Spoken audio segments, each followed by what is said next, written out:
Muy buenas noches, gracias por acompañarme aquí en 8910. Estamos el día martes, tarde, pero estamos grabando justo este programa para que pueda salir el miércoles sin falta. Gracias por acompañarnos aquí en 8910.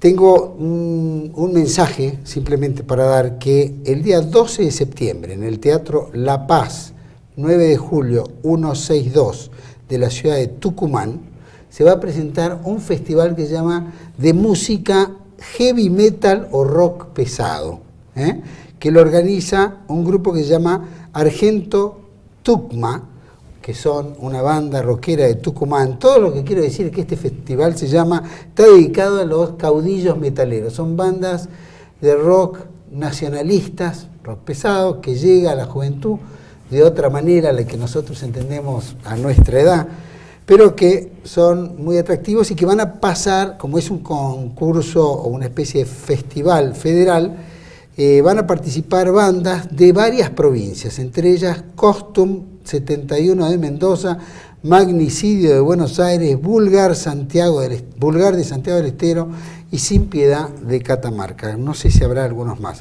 Lo organizan, por supuesto, Argento Tucma. Esto se lleva a cabo en la ciudad de Tucumán y, por supuesto, como dijimos, Teatro La Paz en San Miguel de Tucumán. Así que todos los que estén por la zona, les guste el rock pesado o algo por el estilo, saben que pueden participar, ir y asistir a ese evento que va a ser bastante interesante.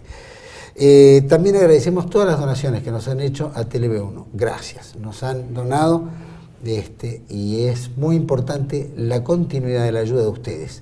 Así que, como figura en pantalla, hay un número de CBU, un quit.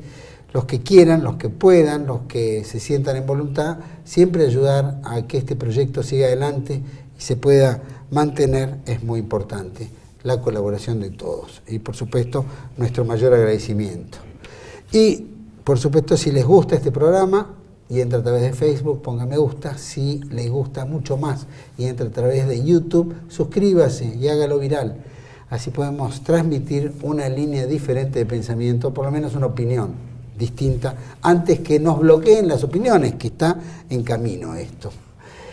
El programa de hoy lo vamos a dedicar a un tema que tiene que ver con la democracia, tiene que ver con la democracia, con la república, tiene que ver con el pueblo, con la representatividad, temas que suenan muy ribombantes, pero que a veces no se dibujan exactamente qué es lo que significa cada uno de esos temas y cómo afecta a nosotros. Vemos un poco una burla política hacia la ciudadanía.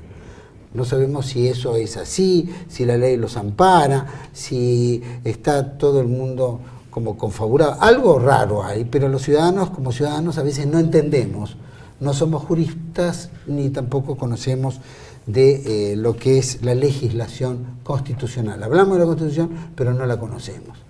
Y para tratar este tema, no hay nadie mejor que tratarlo con dos especialistas. Primero me gustaría presentarlo a don Luis María Bandieri, que es abogado, director en ciencias jurídicas, periodista, mediador, escritor, articulista, ensayista y profesor universitario. Tenés todas. Gracias. Te agradezco esa presentación. No, pero y aparte miembro numeroso, escritor, de todo. Y nos acompaña también Alberto Vuela, filósofo, experto en metapolítica, conductor del programa de Disenso y dirige su página Disenso. Y aparte bien conocido en todo el mundo. Gracias, bueno, Alberto. Todo el mundo es demasiado, pero todo bueno. El mundo. Todo el mundo de la filosofía. Puede ser. Bueno, quería saber, a ver si tiramos esto en un poco para clarificar, ¿no? Vos como constitucionalista, Luis María, ¿qué es lo que está fallando en un sistema el cual nosotros hemos adoptado como representativo republicano y federal? ¿Qué pasa? Que eso no llega o no se entiende. Bueno, para empezar, hablaste de la democracia. Lo primero que hay que tener en cuenta es que la democracia no es una solución, es un problema. Es un problema que hay que hacerle frente y que básicamente la democracia es la participación política, la participación en las decisiones sobre la cosa común. Sí. No se reduce al sufragio. Lo que pasa es que si además no hay participación política por un lado o es muy escasa, y por otro lado el sufragio, digamos, le es birlado a la ciudadanía a través de cualquier forma de fraude, entonces, digamos, ahí ya ese problema de la democracia se pone muy grave. Ahora, república representativa, esto lo toma los constituyentes del 53 de la Constitución norteamericana, y la Constitución norteamericana, el que desarrolla todo eso, es un libro muy viejo, porque es de 1787, pero es un gran libro sobre política que está escrito por aquellos que hicieron, digamos, los diseñadores de la Constitución de 1787 en los Estados Unidos. Y uno de ellos, que se llamaba James Madison, escribe ahí sobre la república representativa oponiéndola justamente a la democracia. En aquel momento, demócrata quería decir terrorista. Entonces él habla de la república representativa, o sea, la representación política. El pueblo puede tomar decisiones peligrosas. Entonces, para evitar esto, es necesario que una minoría de representantes esclarecidos decida. Ahora, democracia y representación, en realidad, no son dos términos que hagan un buen matrimonio. Democracia, lo representativo es lo no democrático de la democracia. Es necesario, porque la democracia, en realidad, la definición de la democracia es la identidad entre gobernantes y gobernados. Entonces estos dos términos, identidad y representación, aparecen en toda manifestación de gobierno político, y entonces es necesario de algún modo equilibrarlos.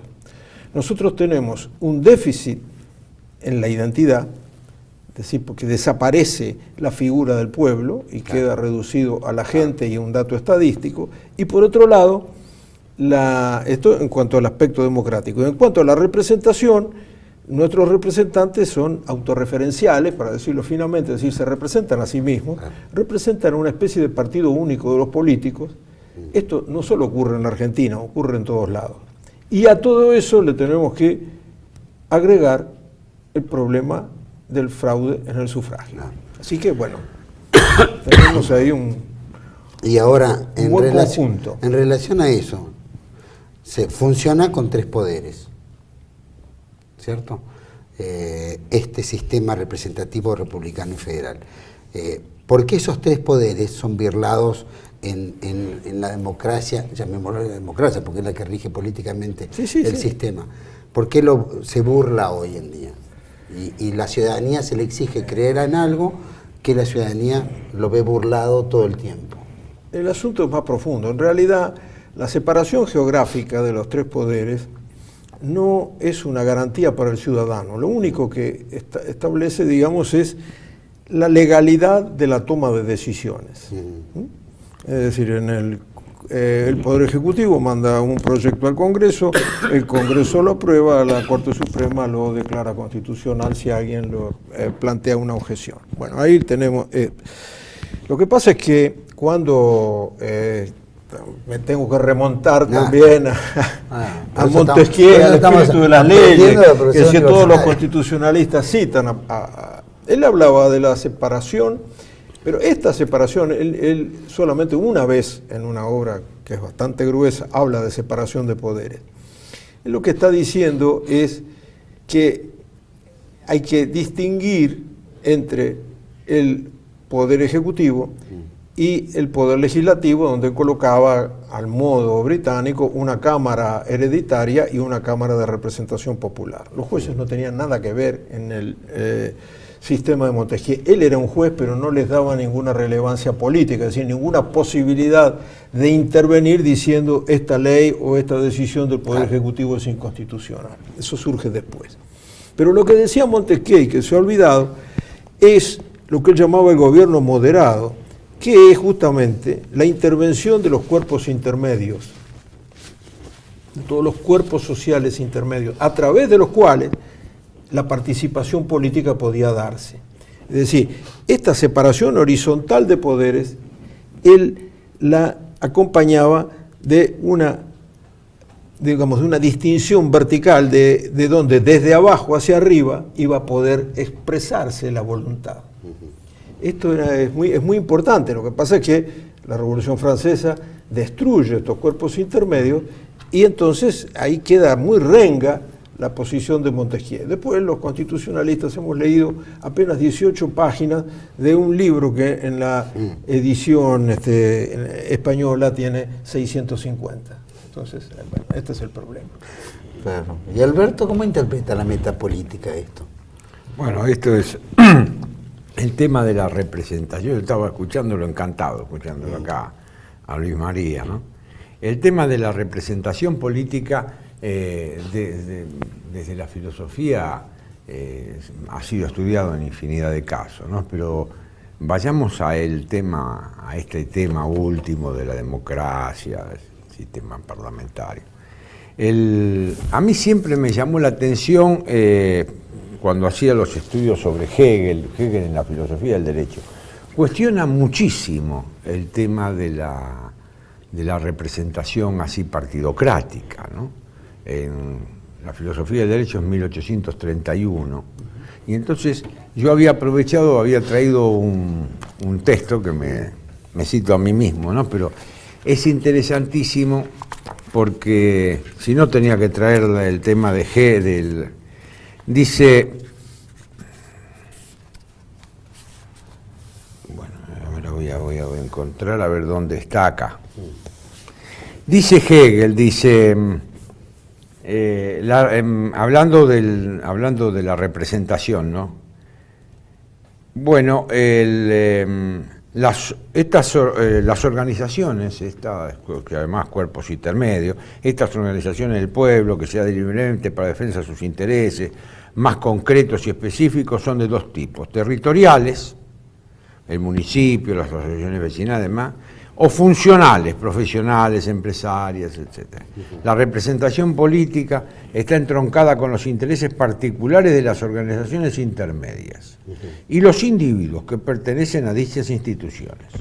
El diputado ya no se atribuye ser el representante de la voluntad popular, ni de los individuos, ni peor aún de los partidos, en la degeneración de la democracia, sino de los intereses de cada una de las esferas esenciales de la sociedad, con lo cual se evita que uno, el representante, esté simplemente en el lugar del otro, dice Hegel, el representado, sino que el interés mismo esté efectivamente presente en los diputados representantes.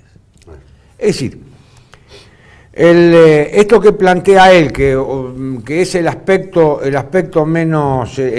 así conflictivo entre democracia y representación, ¿no es cierto?, el que planteaba Bandieri, acá está claramente especificado por Hegel, ¿no?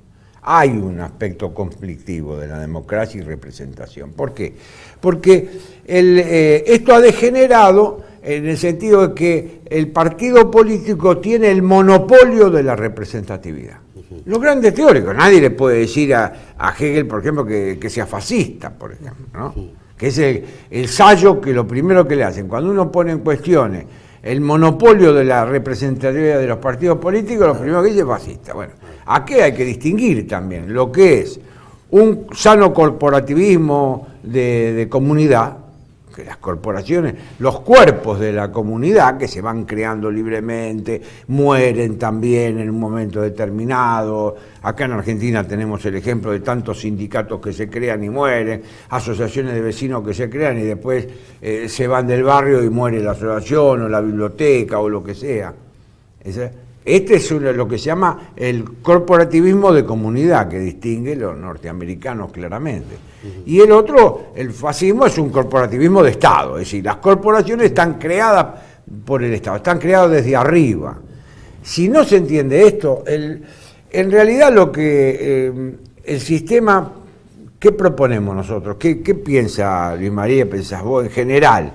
En general, el sistema de representación política demoliberal burguesa ha entrado en una crisis terminal. ¿Dónde se ve esto? Nosotros lo vemos en una o dos sociedades, en la sociedad que va a la cabeza de todo del mundo, que es la sociedad norteamericana. Hay varios estados en Estados Unidos que ya están bajo la influencia de una corriente que se llama comunitarista, los comunitaristas norteamericanos, que ya han incluso hecho modificaciones constitucionales para integrar a estas asociaciones sociales, cuerpos intermedios, organizaciones profesionales, llámalo como se llame. Mirá, yo quería decir que he encontrado en dos pensadores norteamericanos, P.C. Schmitter, con doble T, y George Lehmbruch, son dos pensadores norteamericanos que son los teóricos, o juristas, ellos son juristas, que trabajan sobre el tema de cómo lograr que las asociaciones lleguen directamente, sin pasar por el partido político, a la Cámara de Diputados. Esta gente. Bueno, y después acá tenemos el otro caso que, bueno, lo conversaremos en su momento. Argentina tuvo experiencia de esto, de cómo llegar a la Cámara, porque el tema hoy se plantea cuanto más, como dice Hegel al inicio, cuanto mayor riqueza tiene la Cámara de Diputados, es porque está más vinculado a los intereses concretos de la sociedad. Y los que están vinculados a los intereses concretos de la sociedad son aquellos que trabajan sobre los intereses de la sociedad. Si no, se produce esto que se está produciendo, que marcó Luis María, que claro, los representantes son autorreferenciales, ¿no? Claro. Y si no tienen responsabilidad. Vos fijate que un diputado puede ser diputado de la provincia de Buenos Aires, o puede ser de Santa Cruz, y después a los 3 años puede ser de Capital. No, entrar en una lista. Claro, pero, y nadie sabe ni quién es. Te pongo un ejemplo, acompañando lo que dice Alberto. Nosotros tenemos, por ejemplo, un sector productivo muy importante, el sector agropecuario. El sector agropecuario no tiene representación política porque el voto se acumula en las masas urbanas. Sí. Entonces, evidentemente, no tiene posibilidad de representación política. Tampoco puede constituirse en un factor de poder, porque no tiene la posibilidad de condicionar o, digamos, las decisiones. Entonces, resulta que este sector, productor de riqueza, no tiene ni representación política, ni puede actuar, como actúan los factores de poder, junto al lado o tratando de captar una parte de las decisiones políticas, y junto al lado de la Constitución. Entonces, ¿qué le queda? Le queda la manifestación violenta. ¿Qué es lo que pasa? ¿Qué se hace en la Argentina para obtener algo? ¿Se va por la vía institucional o se hace un corte de ruta, se hace un corte de calle? Eso es lo que llaman. Por lo menos se van agotando todos los pasos. Es que en ese momento, si esto sale en los medios de comunicación, entonces ahí tiene una repercusión. Claro. Entonces empujan a todo este sector productivo a tener que tal vez llegar un día a pasarle con la trilladora por encima y llegar con los tractores a la Casa de Gobierno. Esto es lo que se quiere. Porque cuando él dice, mira, yo he escrito hace años un artículo a propósito de esto, que se titulaba "Cuando la representación es nula, estalla la protesta". Claro. Porque no tiene canal institucional. Diálogo, claro. Acá no hay un canal institucional que le permita manifestar su sentir y su pensar. Por lo tanto, tiene que romper, tiene que cortar las rutas, tiene que romper, tiene que salir en los medios, ¿qué es? Instalarse en la opinión pública. Los diarios no son otra cosa que la opinión pública. La opinión pública es opinión publicada, vamos a decir como es. La opinión pública no existe, es la opinión publicada que condiciona. Ahora, vos fijate cómo observa él. ¿Cómo puede ser que esta gente no esté representada? O te pongo otro caso, yo te pongo a contrario sensu, como dice, ya que estamos con un jurista, digamos hay que hablar difícil. Algún latinazo. Y bueno, pero tenemos que, si no van a pensar que no es latinista. Pero con los filósofos el griego, estamos más complicados. Vos fijate, nosotros hemos tenido, a contrario sensu, hemos tenido hasta ahora, desde la Restauración Democrática, 57 secretarios generales de sindicatos, diputados nacionales. ¿Qué hicieron en la Cámara? 0.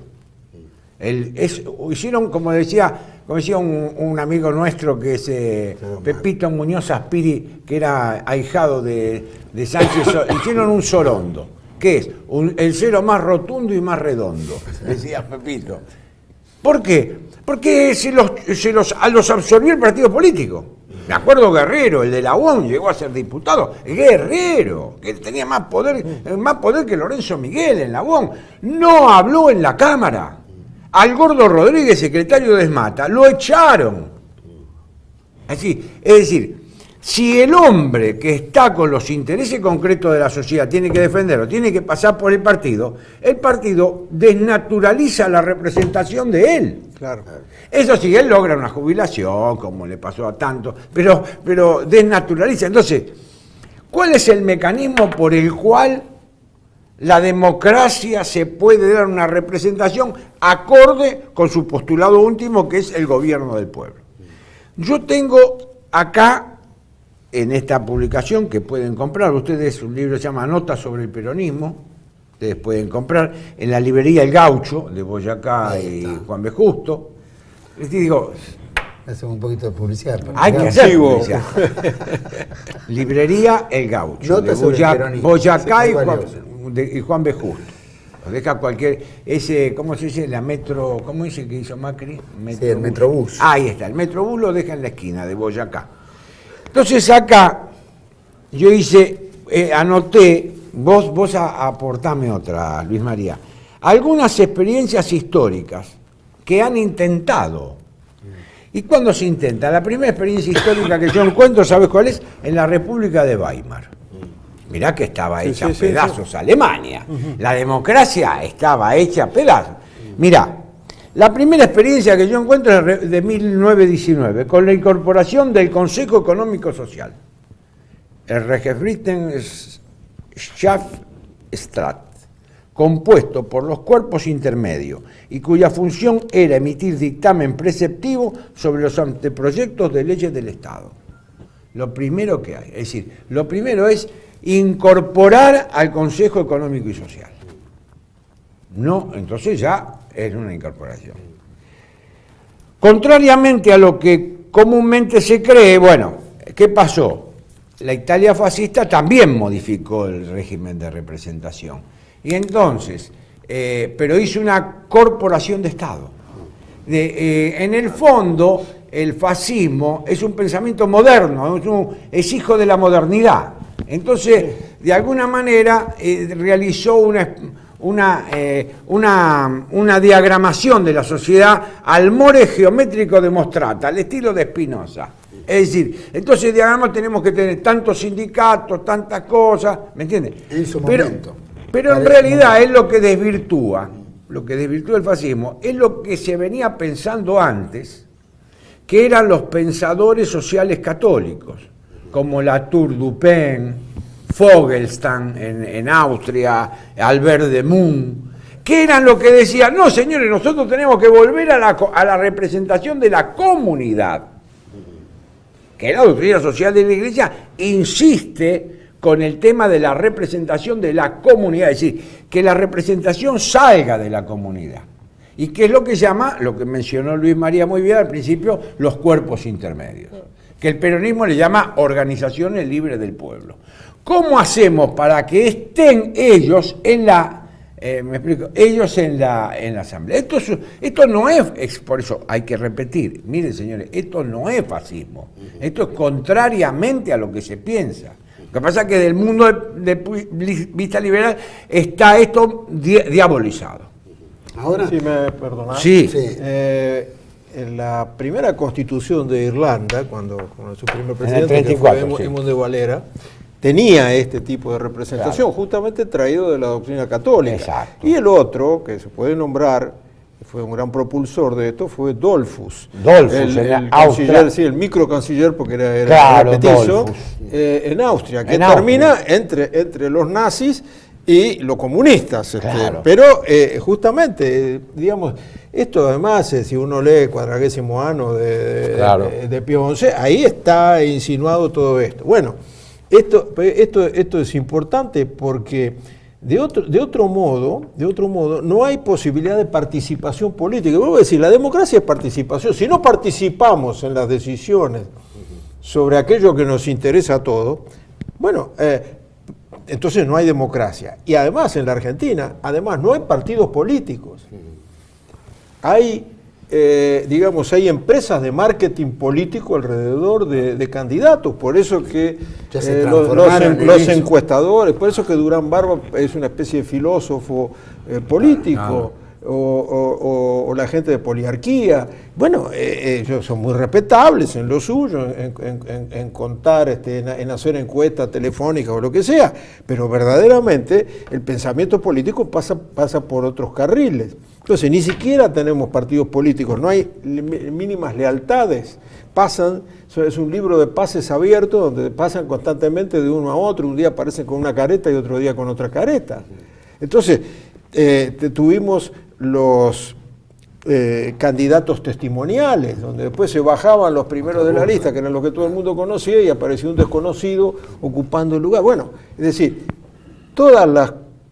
cuando en la reforma constitucional del 94 se puso que los partidos políticos eran un elemento esencial de la democracia, sí, pudo haber sido, pero ya estaba vieja la mención cuando se colocó en el 94. Es decir, la democracia necesita ser nuevamente pensada. Hay que salvar la democracia de estos pseudodemócratas que la están convirtiendo no ya en un problema, sino en una imposibilidad. Vos fijate que... pero lo hemos visto, recién hablabas un poco del campo, quería meter un bocado en su momento, pero bueno, en el conflicto que hubo con el campo, con el gobierno, especialmente el gobierno kirchnerista, el campo participó en las elecciones y metió 18 diputados. Sí. 18 diputados. Sí. Que es como ¿Qué vos pasó? dijiste, Se licuaron en la Cámara, un sorondo, no existía. Produjeron un sorondo. Después, el tema de las manifestaciones, vos decías, cuando se terminan las palabras o no hay canales de comunicación. Suena la protesta, estalla la protesta. Existieron las protestas y es un poco como que se desvanece con el tiempo. Se hace una con un gran éxito, la segunda con medio éxito, la tercera con un cuarto éxito, la cuarta ya la gente ni va y ya cada uno sigue su... ¿Cuál es el argumento que se dice? Formen un partido y preséntense a las elecciones. Claro, ese es el argumento. Por la vía muerta. Claro, bueno, ellos lo saben, mira. Pero te voy a agregar otro tema. Yo quiero seguir con este tema porque por lo menos para el televidente que miran 9, 10 y 11, que es el programa este. El otro tema es que otra experiencia de modificación, porque se daban cuenta que no caminaba, que la política aparte es, como decías vos, política urbana, no hay política rural. La política viene de la poli se hace política en la ciudad, no se hace política en el campo. Esta es la verdad, no hay ninguno que vamos a la unidad básica en el medio del campo bajo un ombú, nada, salvo que nació un bus y constituyeron un pueblo después. ¿Cuál es la otra experiencia que encontré yo, que llama la atención? La experiencia de Tito en Yugoslavia. La experiencia de la República Cooperativa de Yugoslavia. Los tipos que tenían, lo tengo acá anotado, otro es el Consejo de Productores y el Consejo Federal. Ellos tenían dos consejos, el Consejo de Productores y el Consejo Federal. Se llegaba a ser diputado a la Asamblea Federal Nacional por el Consejo de Productores o por el Consejo Federal, que era como ser ciudadano. Tenían que votar. ¿Qué pasó? La otra experiencia, ¿cuál es? Es la Argentina. En el 51, la Constitución del Chaco, que bueno, vos ya conocés bien. Resulta que acá Argentina viene, por el 50, viene un hombre que yo me lo anoté acá, el secretario general de la CGT yugoslava, Takel Russell, con una sola S y una sola L, Russell. Y entonces Takel Russell, ¿con quién se entrevista? Con los de la CGT de acá. Y los CGT de acá, ¿con quién? ¿Cuál era la razón política de ellos? Evita. Evita era la que de alguna manera estaba vinculada a la CGT. Tenía la fundación pegadita ahí a la CGT, por eso la CGT se constituía ahí. Es decir, esto hay que saberlo, ¿no? La fundación estaba donde hoy está la Facultad de Ingeniería. Bueno, la CGT está atrás, está Sopardo, porque es siempre fue la relación, estuvo bien. Entonces este hombre conversa y le dice, vamos a hablar con Evita. Y estaban por dejar de ser territorio nacional Misiones, Chaco y La Pampa. El que estaba más armado era el que tenía mayor cantidad de población, era el Chaco, que tenía 450.000 habitantes. La Pampa en el año sí tendría 48.000, nada tenía. Entonces ya él dice, bueno, le pagan el viaje a un sociólogo, habla con Evita, le dice, mire, paguen el viaje a un sociólogo que era Jovan Jorgevich, que es autor de un libro que se llama Yugoslavia, Democracia Socialista, de Fondo de Cultura Económica, del año 1961. Yugoslavia, Democracia Socialista. Y Dorjovic viene acá. ¿Y con quién va a hablar acá? No va a hablar con Quiroga Lavie, no va a hablar con Vidar Campos, no habla con esto. Habla con Sampaio. Sampaio había sido miembro informante de la Constitución del 49, y este viene en 50. Estaba Ramela, que era la mano derecha de Sampaio. En Argentina había juristas. Entonces convocan al hombre más o menos más interesante que tenía el Chaco, que era un abogado que yo conocí, se llamaba el abogado Millán Ford. Yo lo conocí con 90 y pico de años. Digo, qué honor usted. Y dice, yo me hice jurista a la fuerza, y yo era un simple abogado de provincia. Millán Ford viene a Buenos Aires, habla con Jorjovich, y dice, bueno, tenemos que ir al Chaco. Había que ir al Chaco en el año 50. Bueno, entonces Jorjovich, ¿qué dice? Dice, mire, la experiencia a mí me indica que si ustedes van a hacer una provincia y quieren que todos se integren, ustedes no pueden hacer nada más que con partidos políticos. Tienen que hacer, nosotros hacemos con cooperativas. Le dice, tenemos los consejos profesionales. ¿Y cómo se hace? Mire, muy fácil.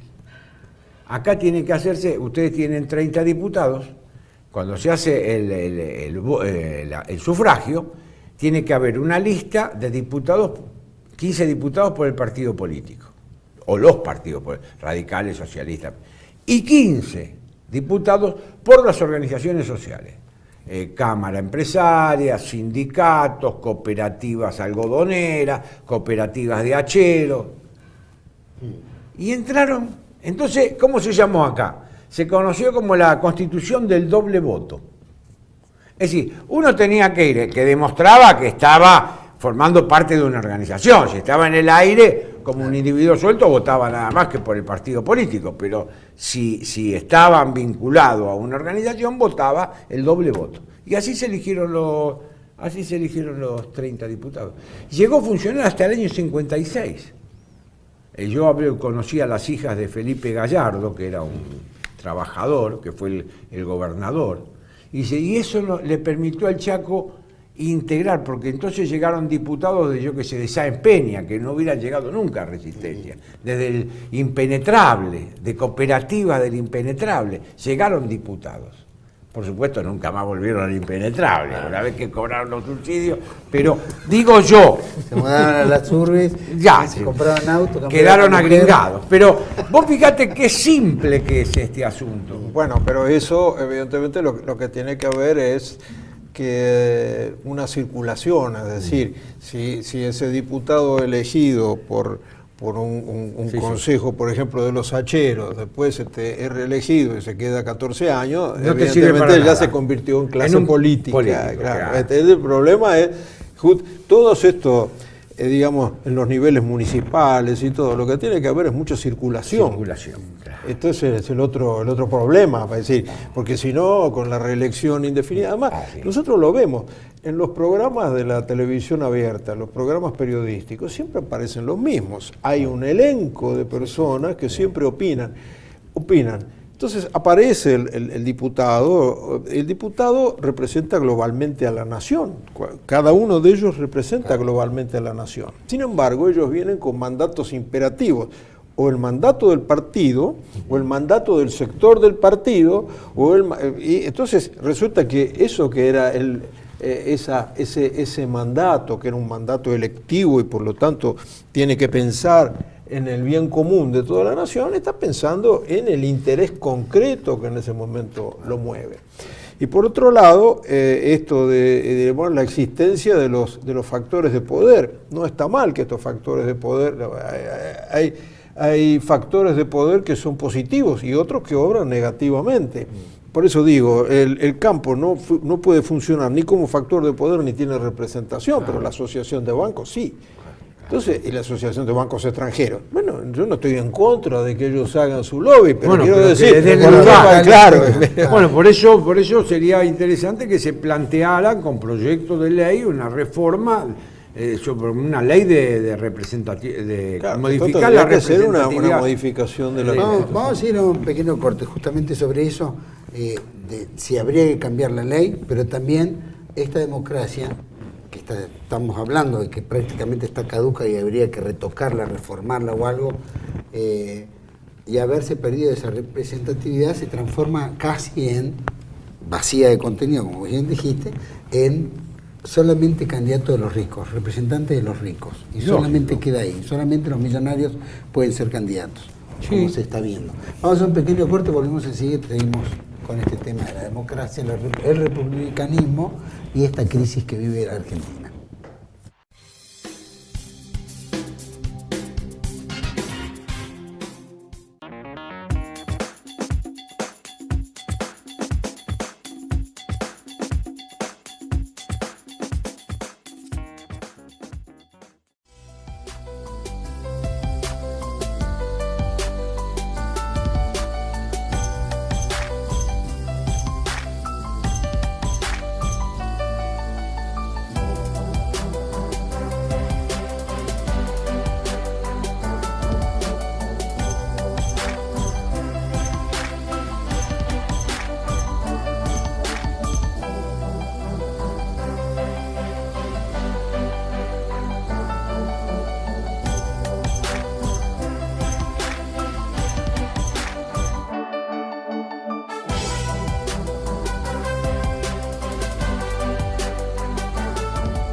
Bueno, seguimos aquí en 8910 con Alberto Vuela y con Luis María Bandieri. La pregunta que había quedado picando en el bloque anterior, un poco como dice Adrián Salvucci en su programa de Proyecto Segunda República, que esto se ha transformado en la democracia de los ricos. ¿Es así una democracia de los ricos? Bueno, o es una democracia destinada a enriquecer también, es la otra posibilidad. Pero si tomamos el caso de los Estados Unidos, y el costo no ya de las campañas presidenciales, sino de las primarias para elegir los candidatos, evidentemente solamente muy pocos pueden intervenir.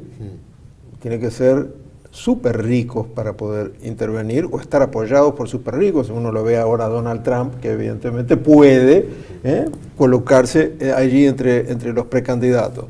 Pero además de esto aparece el aspecto dinástico.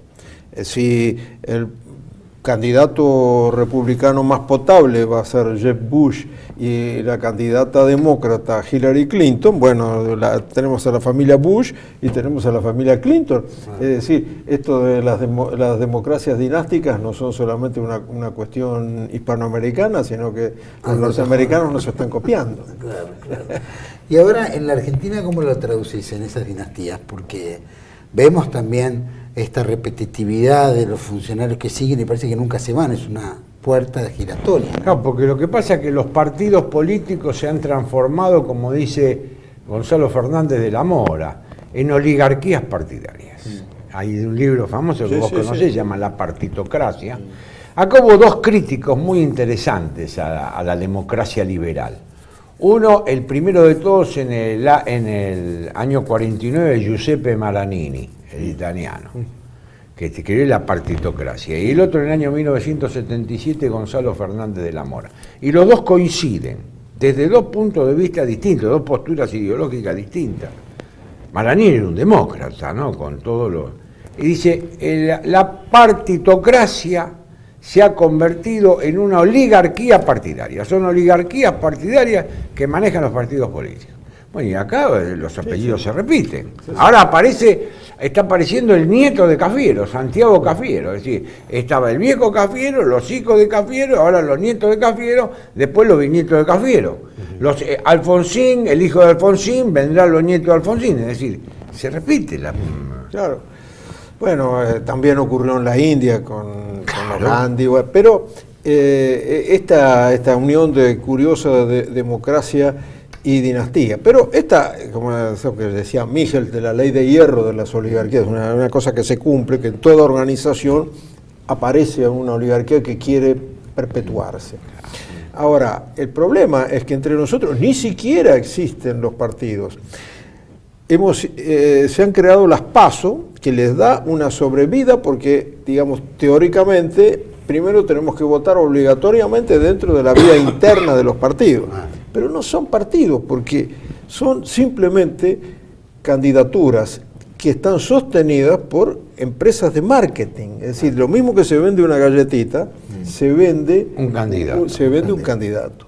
Entonces, este sistema, digamos, es una empresa, ya no es un partido, sino es una empresa que coloca una mercadería que es el candidato para vendérsela a un público que es el ciudadano votante, y se sirve, el insumo de que se sirve son las encuestas. Y la finalidad es llegar a la caja, es decir, al poder. A estar, como dice un amigo común, a estar a 30 metros de la tesorería.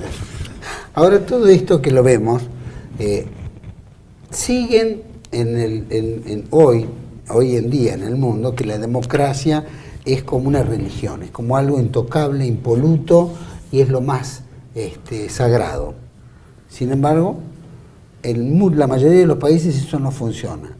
Y trata de que esa sacralidad sea ejecutada o castigada, ¿no?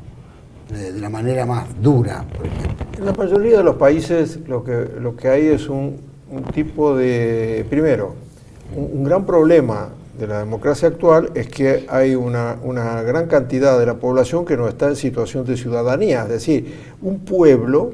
La condición de un pueblo no es que sea, básicamente que sea próspero, pero sí que esté conformado por personas libres. La libertad, quizá la última gran manifestación del pueblo en la Argentina fue el 17 de octubre de 1945.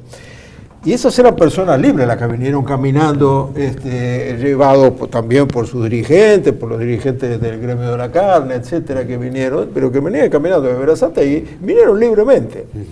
Ahora, lo que pasa es que en este momento, si pensamos que de acuerdo con las estadísticas, 1/3 de la población tiene que, para sobrevivir, tiene que recibir subsidio, plan, etcétera, etcétera, es lógico que vote a quien le está dando el plan. Claro. Y esto es reducirlos a la esclavitud. Volvemos al libro primero de la política de Aristóteles, aquí que nos puede ilustrar acá el amigo Vuela.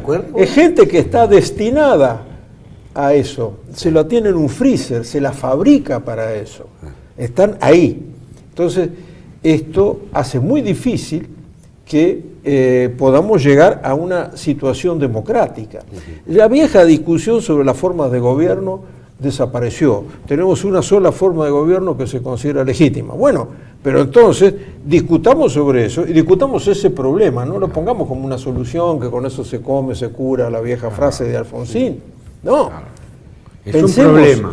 Es el problema, y entonces enfrentemos al problema. Eso sería, uno podría plantearlo así, la democracia como problema. En realidad es así, la democracia es un problema, ¿no? No hay una teoría de la democracia. Así, sino que hay un problema que hay que resolver de la mejor manera. ¿Cómo es que se logra la participación de ese pueblo? ¿Qué quiere decir democracia? Gobierno del pueblo. Una vuelta estábamos en un congreso internacional, Alessandro Campi tenía que hablar de ese tema, sí. Y no sé, dice Alessandro Campi, bueno, ¿qué es democracia? Es democracia el gobierno del pueblo. El tema es cómo participa ese pueblo, cómo logramos que participe cada vez más, en forma consciente, en forma libre, como vos decís. ¿Cómo logramos? Yo creo que hay que modificar los mecanismos de representación política. Hay que lograr por 20 modos distintos los que fuimos mostrando acá, ¿no? Los que relatamos hace un rato, de cómo fue el tema de los pensadores sociales anteriores al 48, 1848, qué pasó con las constituciones de Irlanda, la constitución de Portugal, la constitución de Fogelstan, la constitución de Yugoslavia, qué pasó acá, qué pasó con De Gaulle modificó el régimen, qué pasa con los ingleses. Pero sí digo una cosa, ¿la Cámara de los Lores es una Cámara electa o es una Cámara hereditaria donde están desde los obispos a los grandes industriales? ¿Qué son? Los ingleses para afuera todo, pero para adentro ellos se manejan con una Cámara social, que es la Cámara de los Lores, que es la Cámara que decide y que no la vota Mongo Aurelio. Son ellos mismos. Entonces ellos tienen dos cámaras. Los partidos políticos, bueno, ahí van todos, ahí va Cameron saltando como un mono. Pero los otros son los que se ocupan de los intereses reales de Inglaterra. Bueno, ellos lo tienen. No podemos tener Cámara de Lores. Yo, la verdad que me propongo como un lord argentino. Lord. Ahora, yendo a, por ejemplo, a esta crisis que vive Tucumán, y que en realidad es un ejemplo de lo que puede llegar a vivir todas las provincias argentinas y las mismas elecciones nacionales. ¿Qué pasa? ¿Se puso en evidencia esa decadencia de la democracia? ¿Ya está ahí a su máximo? ¿Esto puede estallar? ¿No puede estallar? Yo creo que en el 2001 surgió ese grito que se vayan todos. Sí. Pero los que tenían que irse ganaron tiempo y después volvieron. Primero hubo como un susto al principio, incluso se hizo una ley de reforma política que después se dejó de lado. Pero, en definitiva, en la Argentina en este momento, simplificando mucho las cosas, hay tres grandes sectores. Digamos, hay un sector que es un sector básicamente de clase media. La Argentina es un sueño de clase media. Y entonces ese sector está pensando en su futuro, en su trabajo, en sus ahorros, entonces lo piensa en función de a cuánto está el dólar blue. Después tenemos otro sector que es, por ejemplo, en el noroeste o en Misiones, es la parte del empleo público. Tiene que mantener el empleo público, tengo que votar al que está en este momento en el poder. Y después tenemos ese sector, otro tercio, que está conformado por la gente que recibe los planes sociales y que tiene representantes que son, digamos, estos que, digamos, operan como que, digamos, Milagro, ¿cómo es? Milagro Sala, bueno, estos son sus representantes y son eficaces como representantes. Bueno, entonces, aquí, quien quiera ganar las elecciones tiene que juntar por lo menos dos de esos sectores para triunfar sobre el otro. Y bueno, entonces por eso se produce que el que llegó al poder se sentó ahí y no se va. En cambio, si uno toma acá latitud 33, este no es un chivo para el vino, no. Pero si toma el paralelo 33, un poquito al norte, un poquito al sur, ahí va a ver que es donde perdió el Frente para la Victoria. ¿Qué son los sectores? Digamos, están los sectores productivos, ese sector de esa clase media. Pero con el resto, evidentemente, da vuelta a los resultados. Y la oposición no tiene la menor idea de las cosas que estamos discutiendo acá. No. La oposición lo único que habla es de un republicanismo vacío con esa idea de, no la res pública romana, no la cosa común. No, la cosa común se ha convertido en la cosa nostra. El que llega se apodera ahí, por eso la caja en realidad tiene tanta importancia. Porque sabe que el que tiene la caja asegura la continuidad.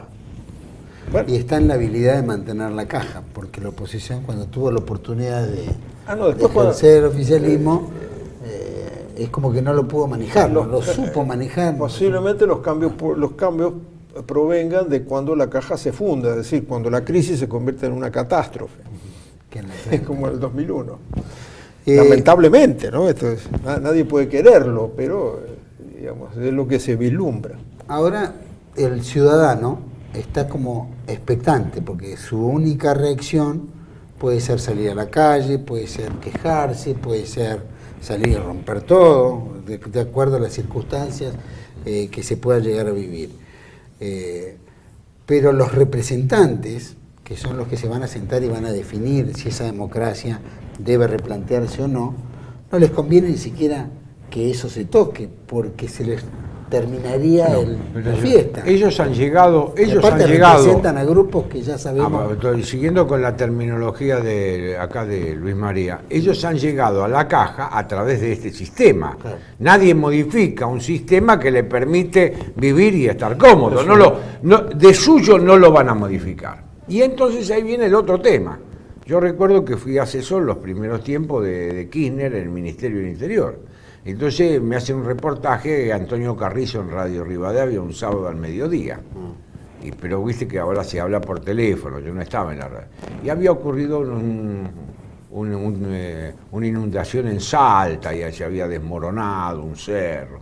Entonces dije, bueno, la pedagogía, la única pedagogía que acepta el progresismo, como ellos están en la vanguardia es el método, la única es la pedagogía de la catástrofe. Claro. Entonces ocurrió una cosa, mira, en Salta hay villas miseria y se cayó un cerro y los tapó. La catástrofe. Por supuesto que justo lo dije en Radio Rivadavia un domingo al mediodía y me llamó Randazzo por el teléfono. Yo estaba en Magdalena. Me dijo, ¿Qué dijiste? ¿Que me echan a mí o te echan a vos? Pero alguna vez... Y era que ellos lo único al final lo echaron a Randazzo. Bueno, me echaron a mí primero. Randazzo siguió jugando arriba. Pero vos fijate qué interesante este tema que vos acabas de decir. ¿Por qué? Porque se acaba en la catástrofe, porque es el único momento en que se pueden ir es cuando es una cuestión catastrófica y dices, bueno, muchachos, acá no hay nada que hacer, que de esto se encargue otro. De la papa ardiendo, que se la encargue otro. De las brasas que se encargue otro. ¿Por qué? Porque estos, aparte va acompañado de que de una gran irresponsabilidad. Es una gran irresponsabilidad. Hay un filósofo que fue síndaco, le dicen intendente de Venecia 2 veces, Máximo Cassiari, que dice, estos tipos, y Máximo Cassiari venía del PC, no estamos hablando de ningún italiano que venía del PC, está bien, era el novio de la mujer de Berlusconi, bueno, eso decían. Pero buen gusto. Tenía buen gusto, bueno. Entonces, Máximo dice, esto es la Pax Apparens. Es decir, esta gente que tenemos nosotros no resuelve los conflictos, simplemente los administra. Entonces, los va administrando en la medida que le va sacando jugo y piden otro crédito y otro crédito, y esos créditos los derivan después para otra cosa. Y cuando no viene más crédito, bueno, no importa, que estiramos la piolita por acá. Es decir, vamos agotando la caja. Y bueno, y después que sea lo que Dios quiera. Administran el desencanto. Exacto. Ahora, esa administración del conflicto que decís, que vemos que la gente salió al campo y que después se fue apagando porque como no hay una reacción, ¿qué es? ¿Un agotamiento de la gente o es la ignorancia, es decir, de ignorarlos, del poder, que sabe que en 2 o 3 días esto se terminó y ya la gente está en otra historia? Y yo sigo con lo mío y acá no pasó nada. Porque es una burla misma. Porque el tema este es el siguiente, porque vos al no resolver la política es es el arte de hacer posible lo necesario, no solamente como Leibniz que decía lo posible o necesario. Eso lo define Charles Maurras. Lo necesario. Entonces la política es un arte todo de decisión y de ejecución. Claro. Dice Perón, todo un arte de ejecución y de decisión. Y vos tenés que tomar decisiones. Ahora, cuando vos no tomás decisiones, dejás que por una especie de fuerza de las cosas todo siga, te pasa lo que pasó cuando le hicieron el reportaje al presidente Aguilar de River. Se estaban matando en la tribuna, River se estaba fundiendo, y él que dice, no, hay que dejar que se desinfle solo. ¿Cómo terminó? Y River se fue a la B, se fundió. Y esto pasa lo mismo en el gobierno de la ciudad, en el gobierno de los pueblos. Es decir, si el político no toma la decisión para resolver los conflictos, sino que creyendo en una especie de fuerza de las cosas, como dice Máximo Casas, en una especie de pax apparens, lo único que hace es administrar el conflicto y no intentar resolverlo, esa sociedad ¿dónde va a parar? Va a parar el desencanto. Porque la confusión viene de haberse convertido. La política siempre ha tenido un aspecto de espectáculo, pero ahora es puramente espectáculo. ¿Con quién anda Martín Redrado? Volvió con Lali Salado, no sé quién. Bueno, muy bien.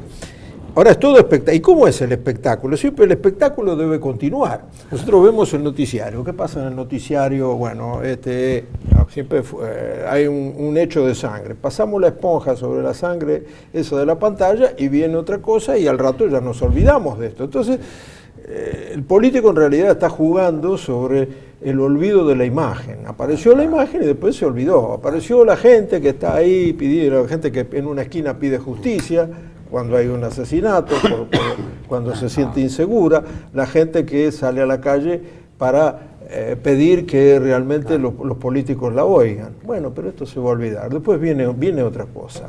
Ya, pasamos bailando por un sueño y ahí con otra anécdota transformamos la cosa. Entonces, bueno, esto es lo que dice Alberto. Entonces estamos esperando la catástrofe. Bueno, esos son los que administran, ¿no? Claro. Ven el mambo, pero no se alteran. Ahora, al ciudadano común, ¿qué le queda en esto? Es decir, ¿cuál es la responsabilidad del ciudadano común? Despertarse, mirá que te van a voltear en cada esquina o vas a pagar los platos rotos. Es decir, ¿qué es lo que le queda al ciudadano? ¿Cómo debería reaccionar un ciudadano en estas circunstancias?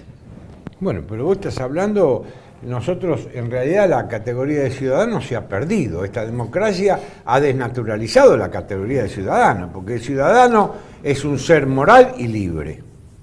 Y lo que acaba de mencionar en el análisis que hizo Luis María es que ha perdido uno de los rasgos fundamentales, que es el de la libertad. Falta que pierda la moralidad, que en gran parte se ve también. Estamos hablando del hombre de a pie. El hombre de a pie no es libre, está absolutamente condicionado. No existe ante esta realidad, ante este gran simulacro, la reacción individual es una reacción imposible. Lo que pasa es que, digamos, así como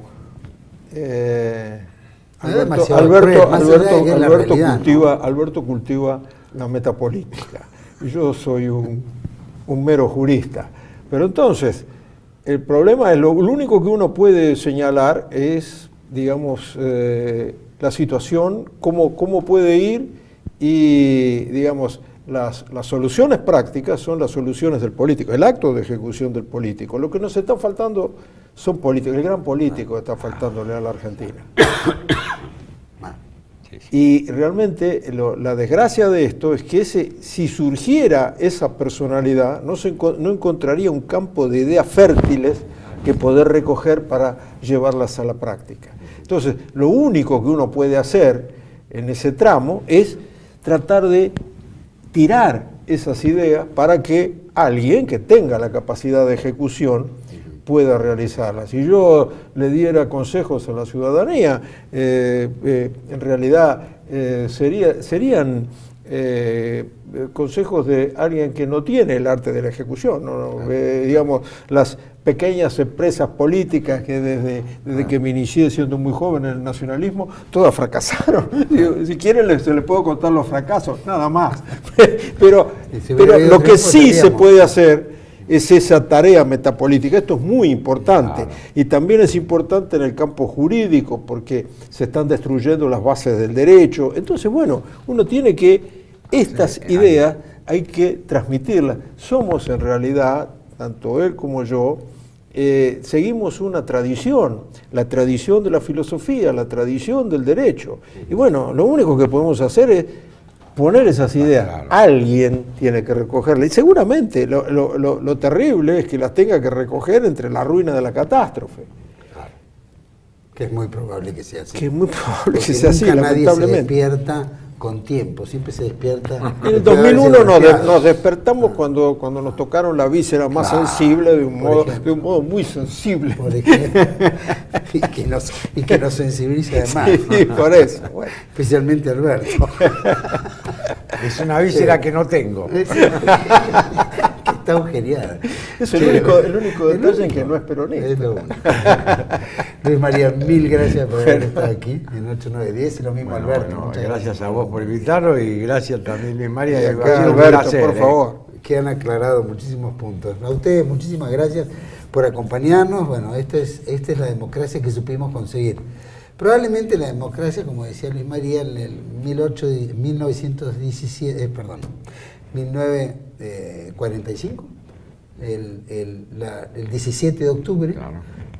Es la única movilización genuina, ¿no? Una democracia genuina. Cada uno libremente fue y reclamó a su líder, el acclamatium que le decían. Después, las otras democracias que hemos vivido antes y después, que han sido medio tuertas.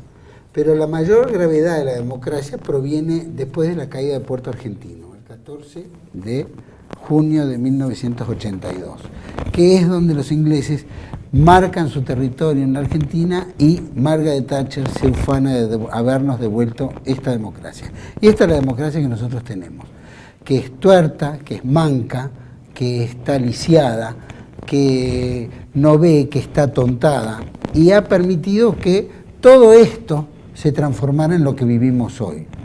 Es un bombardeo de marketing, tal cual como dice Luis María, de partidos políticos que venden al mejor candidato que ellos creen que puede la gente comprar, como si fuera un producto y no como un destino de nación, ¿no? Con una ideología. Por eso se han vaciado los partidos políticos de ideología. Alberto Puebla en varios programas decía, esto es una socialdemocracia equitativa, lineal, todos los partidos están en la misma, no hay una diferencia entre unos y otros. Tal vez habría que replantar las democracias como se plantearon en diferentes partes y en diferentes épocas, en Europa, en Yugoslavia o tantos otros lados. Tal vez replantearle en eso, a ver cuál es la mejor democracia que podemos tener. También es real de que los ciudadanos, como dice Alberto y Luis María, ha desaparecido, ¿no? Lo bombardean con información permanente que se olvida qué es lo que pasó 5 minutos atrás. Administran el conflicto, administran la imbecilidad de la gente y bueno, y aprovechan las circunstancias de la caja, del poder, etc. Pero lo que nosotros nos vemos es que somos rehenes. El ciudadano común, que no se da cuenta que es ciudadano, que cree que el voto le da el poder de decisión y que en realidad se está mufando porque la democracia puede tomar cualquier destino. Es un aprovechamiento, cambian una urna por otra, está todo entongado, es realmente una inmundicia esto que vivimos y lo vemos en Tucumán, claramente. Y estamos seguros que puede darse en todo el país. Depende de quién va a querer administrar el Estado, es el que va a tener mayor fuerza como para imponerse. Pero nada más, no pasa por el voto, no pasa por la decisión. El ciudadano es rehén. Y nosotros solamente somos los que podemos alterar este esquema. ¿Cómo lo podemos alterar? Bueno, eso es donde uno tiene que sentarse y pensar. Ahí, y ver cómo juega, en quiénes pueden llegar a ser los mejores representantes nuestros y que interpreten claramente qué es lo que la Argentina necesita para el futuro. Y todos pensar unidos, que es muy difícil, pero que en algún momento se va a tener que dar. Lo que sí es, hay que romper este lazo, ¿no es cierto?, que parece diabólico y que de alguna manera nos lleva a esto y nos va a fundir.